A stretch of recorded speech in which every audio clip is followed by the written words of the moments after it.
Saudara, temuan dugaan kekerasan seksual yang dialami istri Verdi Sambo, Putri Chandrawati oleh Brigadir Yosua menimbulkan pro kontra. Kita bahas bersama psikolog forensik Reza Indragiri yang sudah bergabung di Kompas Malam. Selamat malam Mas Reza. Selamat malam, Assalamualaikum. Waalaikumsalam. Mas Reza, dugaan kekerasan seksual terhadap Putri Chandrawati kembali mencuat. Pernyataan dari Komnas HAM dan juga Komnas Perempuan. Tanggapan Anda seperti apa? Sejak bulan Juli lalu di kompas.com sebetulnya saya sudah menulis bahwa saya menyesalkan ada narasi sedemikian rupa. Kenapa? Pertama, karena awalnya saya berpikir narasi semacam ini niscaya tidak menguntungkan siapapun. Bagi Brigadir Y yang sudah berpulang, jelas dia tidak punya kesempatan untuk memberikan klarifikasi, untuk memberikan kontra argumentasi, atau langkah-langkah lainnya untuk memastikan bahwa dia tidak patut untuk dapat status sebagai pelaku kekerasan seksual. Itu ada pada mendiang Brigadir Y. Sementara bagi PC sendiri, saya anggap tidak ada manfaat, terutama sekali dari manfaat finansial. Kenapa? Karena betapapun yang bersangkutan mengklaim dirinya sebagai korban, dan korban kekerasan seksual semestinya mendapatkan restitusi dan kompensasi, namun karena klaim sebagai korban pelecehan seksual itu tidak akan pernah bisa diangkat menjadi kasus hukum, berarti tidak akan ada persidangan, maka mustahil pula menurut saya akan ada restitusi dan kompensasi bagi PC. Itu poin pertama. Tapi poin kedua, saya berpikir bahwa ketika pernyataan tentang dugaan kuat kekerasan seksual itu dilontarkan oleh Komnas HAM dan Komnas Perempuan, maka justru lontaran pernyataan semacam itu akan bisa dimanfaatkan untuk mencapai kepentingan-kepentingan tertentu oleh PC. Misalnya untuk menyetir opini publik, dari yang semula antipati, barangkali akan ada yang jatuh simpati. Demikian pula di ruang sidang nanti, kita tahu bahwa PC terancam hukuman mati, hukuman seumur hidup, dan hukuman 20 tahun penjara sesuai pasal 340 KUHP. Tapi andaikan PC nanti membela diri dengan mengklaim bahwa dia sesungguhnya adalah korban dalam peristiwa ini, maka bisa saja kemudian hakim tanda petik teryakinkan untuk mengatakan atau untuk menyimpulkan bahwa ternyata ada hal yang sifatnya meringankan, sehingga alih-alih dihukum berat, boleh jadi kepada PC diberikan hukuman yang lebih ringan.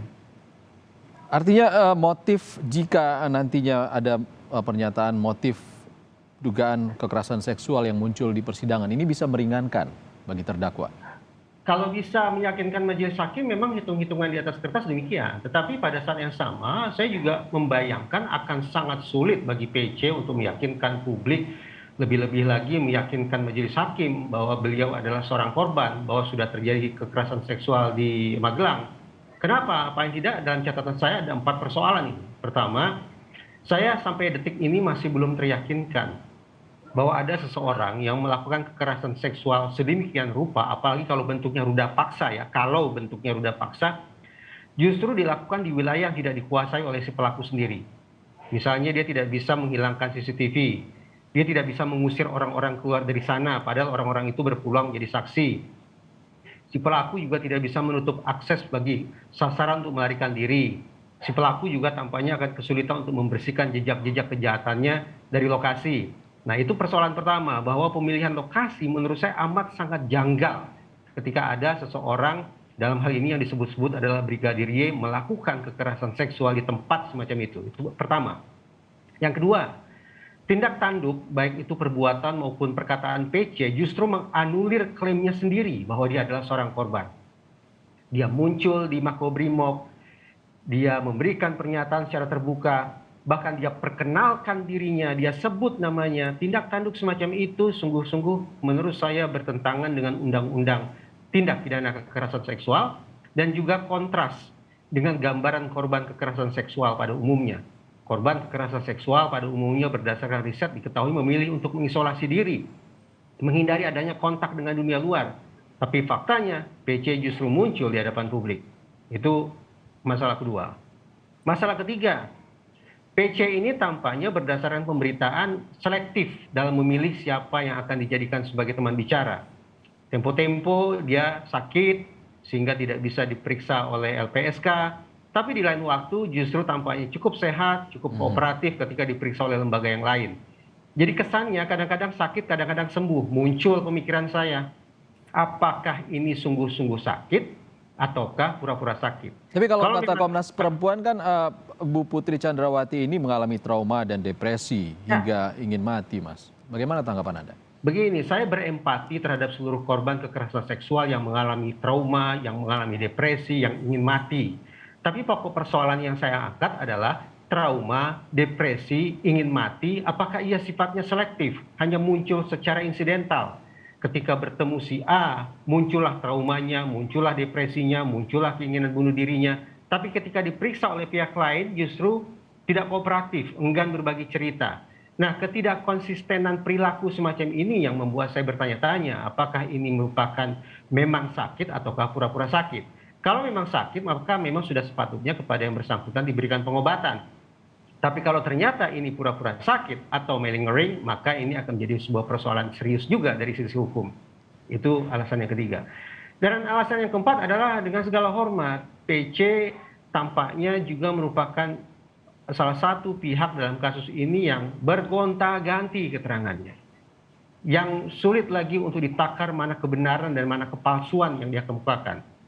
Atas dasar 4 hal itulah, maka saya memilih untuk tetap terus terang, saya skeptis akan kelurusan, akan kejujuran klaim korban yang beliau sampaikan.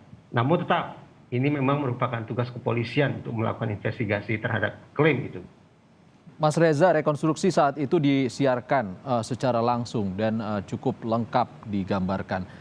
Dari sudut pandang psikologi forensik, Anda melihat seperti apa? Apakah ada dugaan kekerasan seksual yang tampak dalam rekonstruksi ini? Saya tidak menyaksikan seluruh adegan demi adegan, tapi saya hanya menyimak pemberitaan lewat media. Dari apa yang bisa saya saksikan tanpa suara, jadi hanya tingkah laku, saya tidak melihat ada adegan tentang adegan tentang kekerasan seksual pada saat rekonstruksi sebagaimana yang ditayangkan oleh media. Anggaplah bahwa dari sisi tingkah laku tidak bisa diobservasi, tapi sayang beribu sayang, karena suara pun tidak ada, maka praktis saya tidak punya dasar untuk menilai apakah masalah kekerasan seksual itu juga direkonstruksi atau tidak. Apakah kekerasan seksual itu sungguh-sungguh ada atau tidak. Saya tidak bisa menakar hanya dengan berdasarkan apa yang bisa saya simak di layar kaca. Kita tahu kalau Yosua, almarhum Yosua ini adalah seorang bawahan dari Verdi Sambo dan juga Putri Chandrawati dalam hal ini. Jika merujuk pada relasi kuasa seperti yang disebutkan oleh Komnas Perempuan juga, apakah mungkin Brigadir Yosua ini melakukan pelecehan terhadap seorang istri Inspektur Jenderal, Mas Reza? Berulang kali di Kompas TV saya justru pertanyakan teori itu. Saya tahu bahwa teman-teman di Komnas Perempuan sangat sering menggunakan teori relasi kuasa.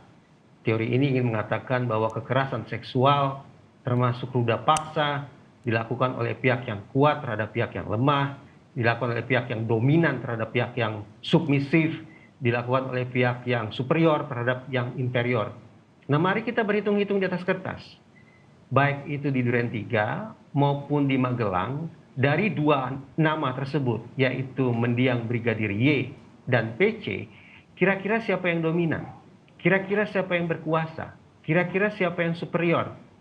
Menurut saya, seorang brigadir tampaknya amat sangat sulit untuk mendapatkan posisi atau mendapatkan status sebagai sosok yang superior itu. Jadi, andaikan teori relasi kuasa tetap harus diterapkan dalam kasus ini, justru saya tidak membayangkan bahwa Brigadir Y adalah pelaku kekerasan seksual.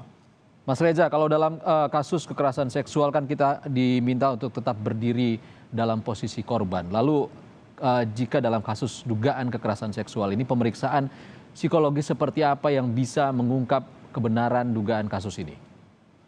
Apakah saya berpihak pada korban? 100% saya berpihak pada korban. Saya selalu tandaskan, seringkali ada korban-korban kekerasan seksual, negara harus memenuhi hak-hak korban 100%, itu saya tandaskan.